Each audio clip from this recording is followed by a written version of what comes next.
Hello Moto GP fans, welcome back to ZNGP today.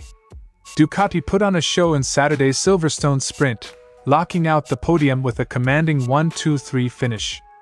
Álex Márquez surged to victory, his brother Marc claimed second, and Fabio Di Giannantonio completed a perfect day for the Bologna-based manufacturer. Yet, behind the smiles and celebrations, one key figure was missing from the front, former world champion Pecco Bagnaia. Finishing sixth, Bagnaia's muted performance raised eyebrows, and Ducati Corse boss Gigi Dall'Igna is determined to find out why.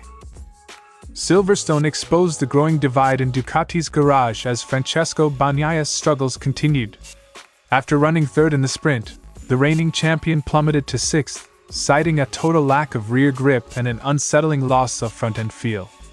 While the Márquez brothers shined, Bagnaia faced the latest setback in a season marked by frustration aboard the GP25. But this time, he found an unlikely ally, Marc Marquez, who echoed his complaints. Now, the question looms, is the bike the problem, or is it the rider? After a dominant 2025 sprint campaign, Marc Marquez hit unexpected turbulence at Silverstone. Finishing second behind his brother Álex, the championship leader delivered a brutally honest self-assessment. I am the problem. For the first time this season, Marquez missed the front row and couldn't mount a challenge in the sprint. While others blamed the bike, Marc points the finger squarely at himself. Fabio Quartararo stormed to pole at Silverstone with a lap record, his third in a row, but that high faded quickly. After being passed by both Marquez brothers within 14 corners of the sprint and sliding down to 7th, the Yamaha star has delivered a sobering assessment. The pace isn't there for Sunday, and grip issues continue to haunt the M1. Don't forget to click subscribe button and the bell icon for MotoGP news update.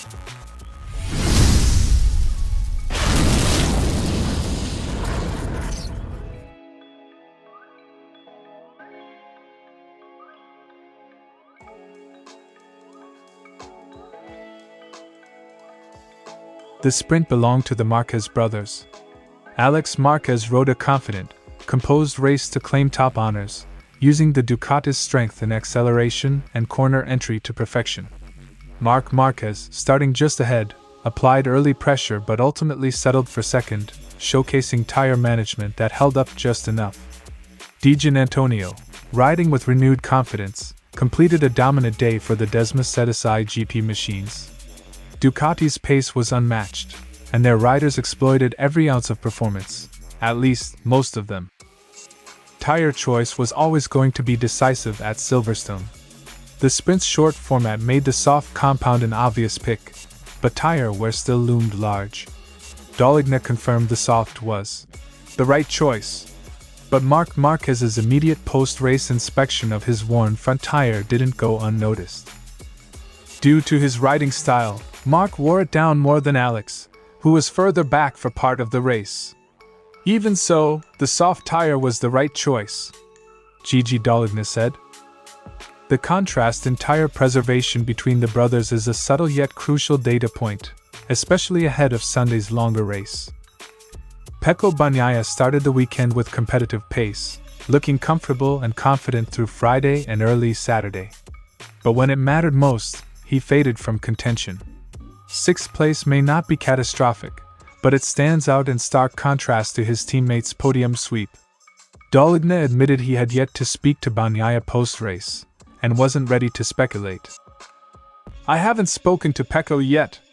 The truth is, I don't know what happened. This morning, he was quite happy with the setup. Before commenting, I'd like to talk to him and understand.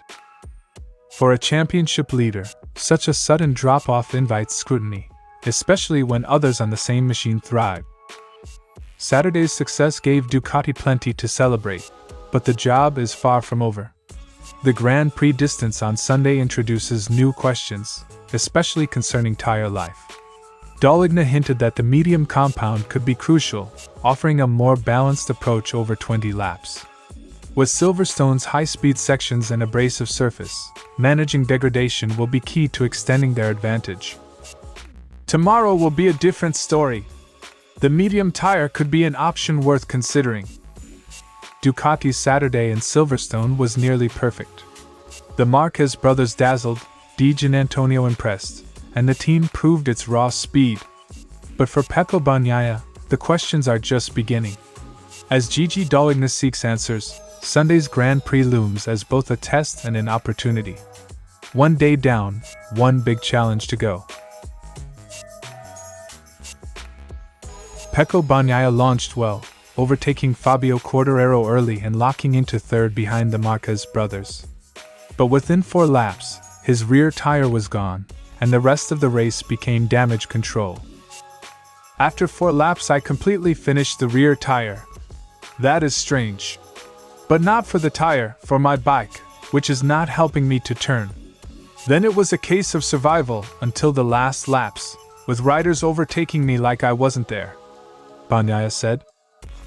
He was eventually passed by Di Giannantonio, Bezzecchi, and Zarco, all taking advantage of a GP25 that Bagnaia says forced him to overwork the rear due to poor front-end handling. The most striking admission came during his post-race debrief. Bagnaia revealed he couldn't tell the difference between soft and hard front tires, a worrying sign for someone who has built his style around front-end confidence. For the first time this season, I cannot understand if I'm using a soft front tire or a hard front tire. They are 2 completely different things, and for me, it's the same, riding the bike.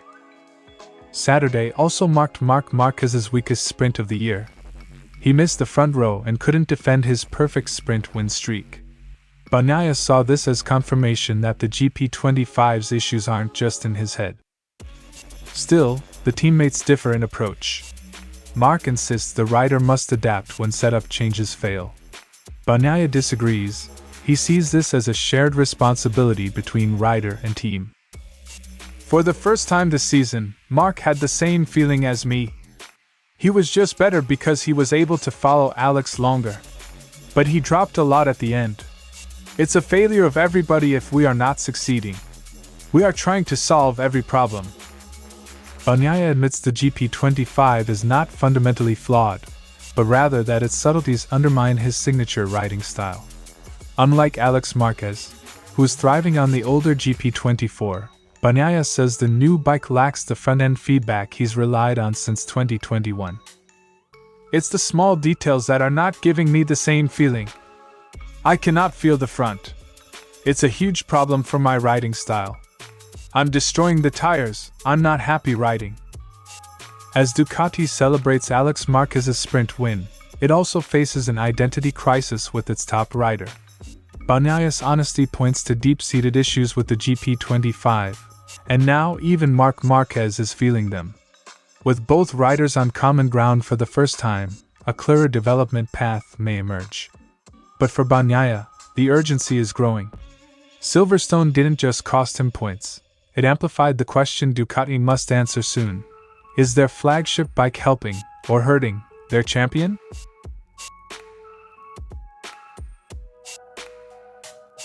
Coming into the British GP, Marquez had won every sprint of 2025.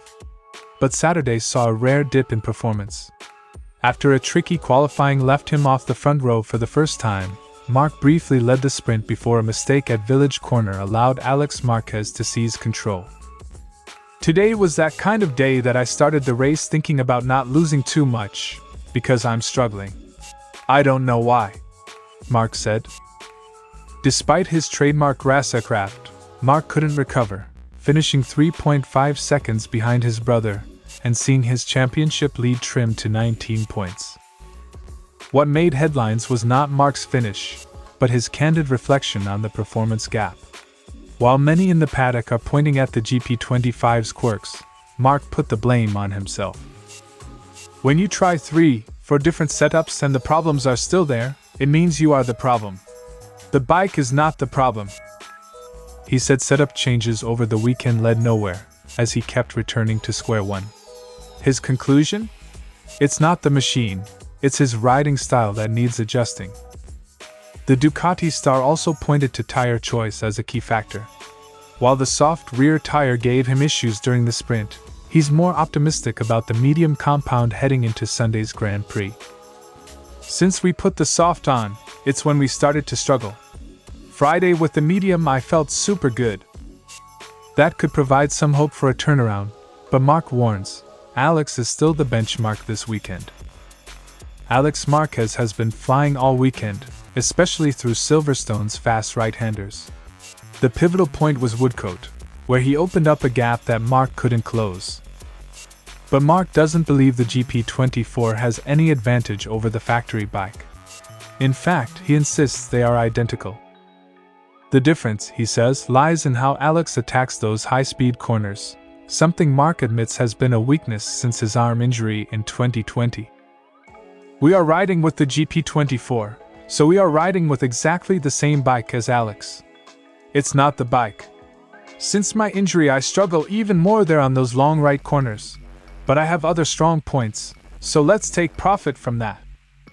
For a rider known for confidence and control, Marc Marquez's self-critical tone at Silverstone is striking.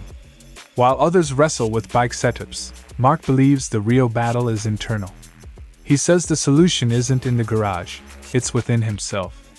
As Sunday looms, the championship leader isn't chasing glory, he's chasing answers. It was vintage Quartararo on Saturday morning, fast, precise, and untouchable over one lap. But come race time, the picture changed dramatically. Álex and Marc Marquez wasted no time sweeping past him in the sprint, and he faded to 7th. I expected to be faster, but the grip for us was clearly really critical and I could not be fast, Fabio said. The Frenchman said Yamaha's lack of rear grip was amplified by low track conditions and tire chatter, making the afternoon race vastly different from the promising morning sessions. Quartararo didn't sugarcoat his expectations for the main event. The switch to a medium rear tire, necessary due to degradation concerns, is unlikely to help the Yamaha's grip woes.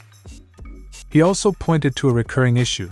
When conditions drop, Yamaha's pace nosedives, more so than other bikes. Being honest with you, we cannot be really optimistic for tomorrow. Everything will be with less grip, and we know that is clearly a situation that is not great. If there is a small difference on the grip, for us we feel it like 10 times more than the others. Yamaha debuted a lighter aero package at Silverstone and introduced a new engine at Le Mans, but Quartararo says he still can't use the power it provides. The root issue, poor mechanical grip. We cannot use the full power because clearly the mechanical grip we have is way too low. Despite topping the charts in qualifying, Fabio registered the lowest top speed in the field during the sprint, a worrying sign as he tried to hold off Ducatis with significantly better acceleration and grip. Perhaps the most telling moment of the sprint came early, Álex Márquez overtaking Quartararo before the finish line on lap 1. It wasn't just a pass, it was an indictment of Yamaha's rear grip deficit. I'm not stupid, I know how to ride, but overtaking me in this situation in this position is frustrating. He also noted corner chatter and a jumping M1 as further complications that led to his rapid fall down the order. Quartararo's pole might read like a success on paper, but the reality is far more complex. The Yamaha M1 continues to be fragile under changing conditions, unable to sustain competitive pace over race distance. On Sunday, Fabio won't be racing for the win, he'll be fighting to survive the drop. Thanks for watching ZNGP today, and this is your Moto GP news update. And see you next time!